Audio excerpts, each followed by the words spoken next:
A lot of you guys have been saying, Dusty, please bring the bull market back. Please bring us back to the green.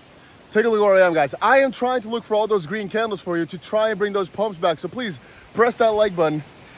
And I'm tired of shit. Let's go.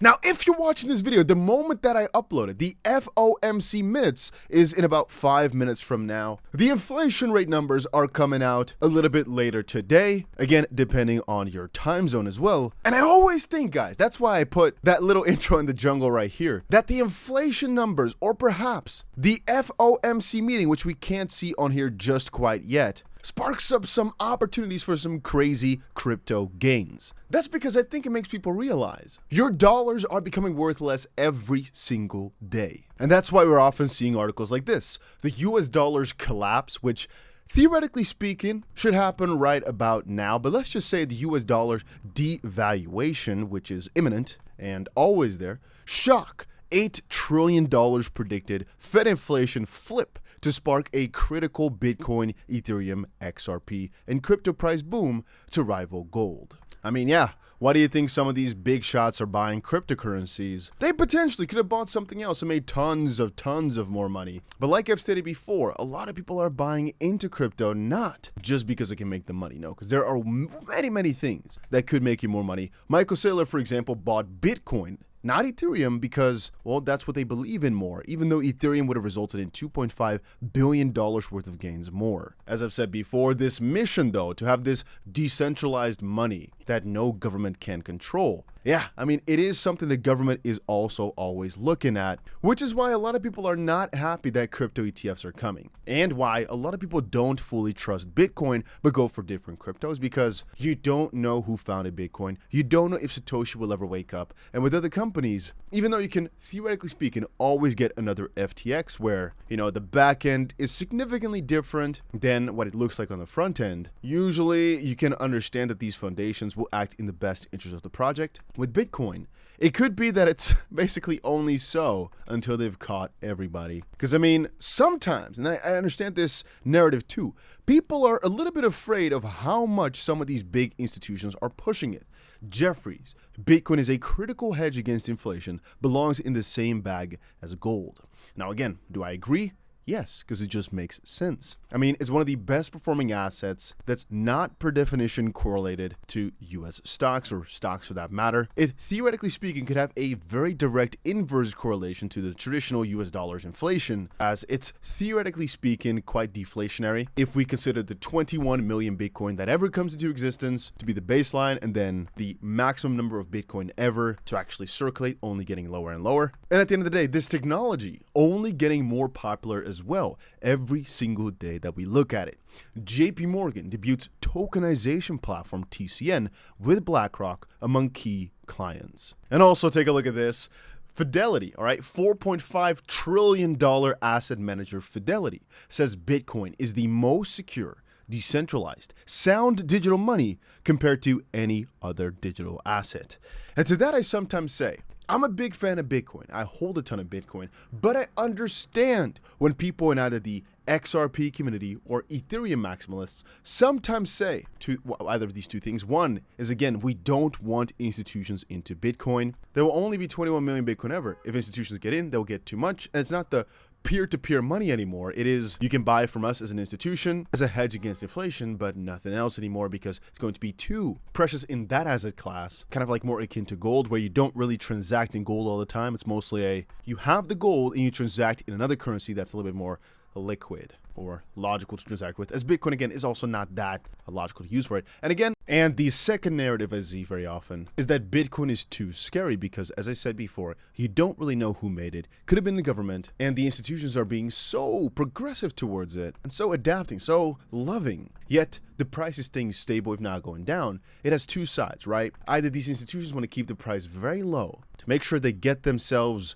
rooted in, put all the foundations in place before things start pumping, but then the only turn side to that question is, why is the price then not doing well when all these asset managers now, like BlackRock, Fidelity, are all of a sudden very bullish on the crypto? Why is it still going down then, even though they've shown such support and there are so many major funds that follow their every single move? If they say, hey, this is the hedge, and BlackRock, for example, even buying heavily into MicroStrategy, why are these other funds then not picking it up? Is the selling pressure that severe? Or what can keep this from pumping, right? If they're so openly excited about it. Perhaps it's because it's too busy of a time. I mean, you can only focus on so many things at once, right? And perhaps because a lot of these institutions are just busy with preparing for this major crash, and in the midst are too busy to go fully for crypto. But then again, I think about it like, well, if those asset managers are so bullish on it, and they've got so much money under their management, they would, theoretically speaking, get a percentage in this safe asset. So if that's the case, like MicroStrategy did BlackRock did through MicroStrategy, then again, why? Or rather, why would they show these bullish signs if they wanted to manipulate it? It still doesn't fully make sense. I can think of some reasons, guys. I'm not saying there's no logical explanation I can give it, because we can also think, well, perhaps they're showing this support, making the price stay stable, so they can, in hindsight, say, hey, you see, clients, we already told you that this was going to pop off, and now it did. While in the background, they're actually massively buying, but keeping the price low.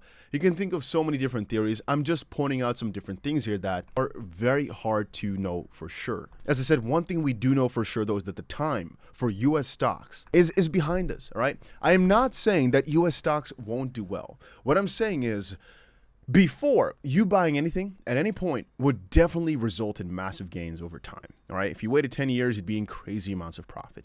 But that time period, I personally think, is ending. And the same thing for U.S. Treasuries, the same thing for anything U.S. related. I personally think the U.S. is a very great nation in a lot of ways, but the last couple of years, they've been lacking in so many departments that I think they're ruining themselves. Whereas before, the American dream was a very real thing, because in America, you could do so much. I mean, even the U.S. tax system is one of the most crazy systems out there, as you can kind of like keep pushing your tax forward. And there's some other interesting things in the US that make the dream possible. But if we're talking crypto, for example, now, it's hard for me to realize that the US has taken such a hard stance in a vague or negative way. Because remember, we saw all those articles about China and about how negative they are towards crypto. Well, at least they've got Hong Kong still that's pretty excited about it, and where a lot is allowed. So they've kept the gates open to some degree. And I mean, it's China.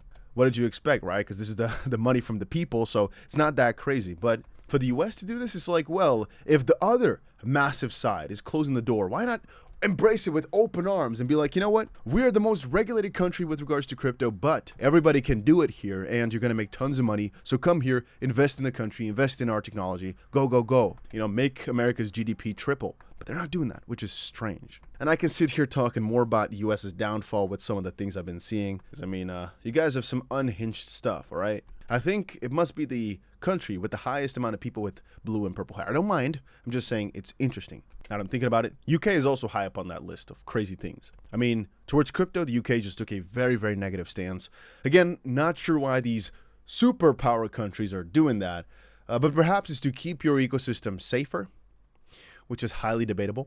Let's talk game plan, all right? Inflation, FOMC coming out, both of these could be minor events in the short term. Why? Because we've seen too many of them quite recently. And almost every single one of these times, there are some good trading opportunities, very, very short term, as they're very highly, highly volatile. But medium term, they don't really achieve too much. The scarcity effect of Bitcoin takes place around the halving event, but around the inflation numbers in the US, it doesn't seem to really do too much for cryptos on the short term. So I wouldn't say count it as the next big thing to get a price catalyst going. I will again keep reminding you of small opportunities on our way towards the bull run, which I believe has already started. We're just at one of the lower points though, as again in 160 days, we'll most likely start going a little bit harder because again, usually, voice crack.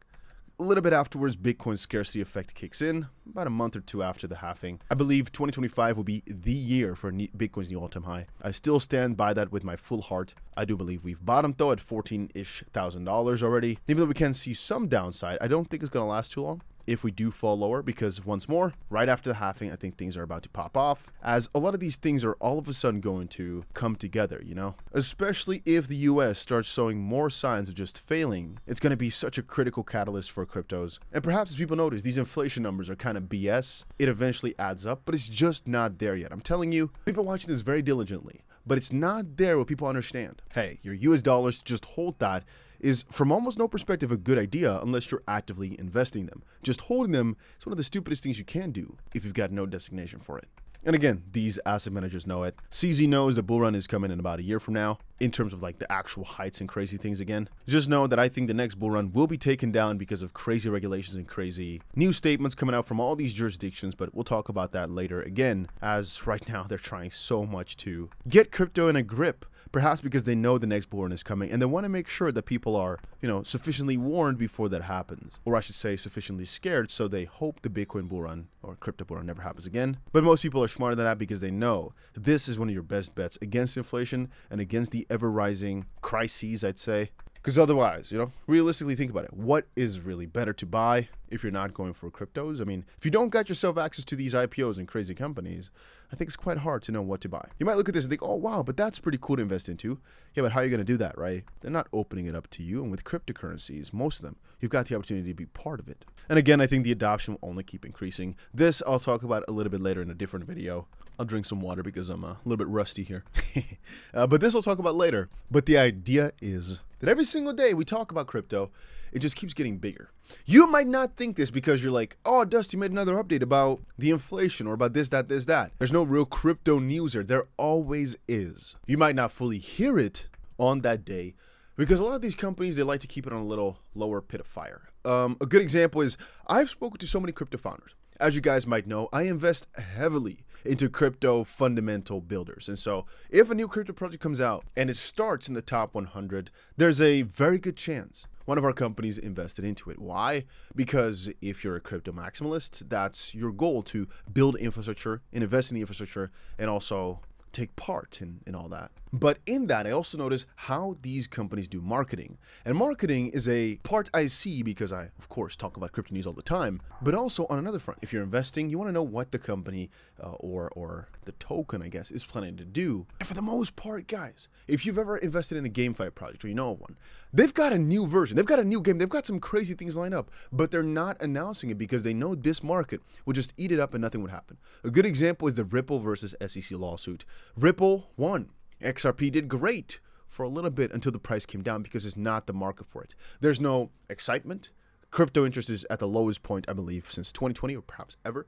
There's no new money. So there's no retail hype that's about to go crazy. There's no outlook where these gains will now be put into some even more crazier altcoin or be basically reinvested into the machine to go even crazier. Because again, if it's only one coin pumping and all the others are not like picking it up and following along, there's no real point for not taking profit because you already know it's not going to be able to last. As in every single buildup of a bull run, Bitcoin performs best. So if you know that, then why would you buy or hold, I should say, any other assets than Bitcoin at the start of this run? And I mean, right? A lot of us simpletons, we might keep a lot of other assets because, well, we know that in due course over the next couple of months, they'll do better than Bitcoin. But a lot of guys that are heavily algorithmically investing, they understand this quick potential for XRP's price to gain and just dump quickly afterwards, so they go for Bitcoin.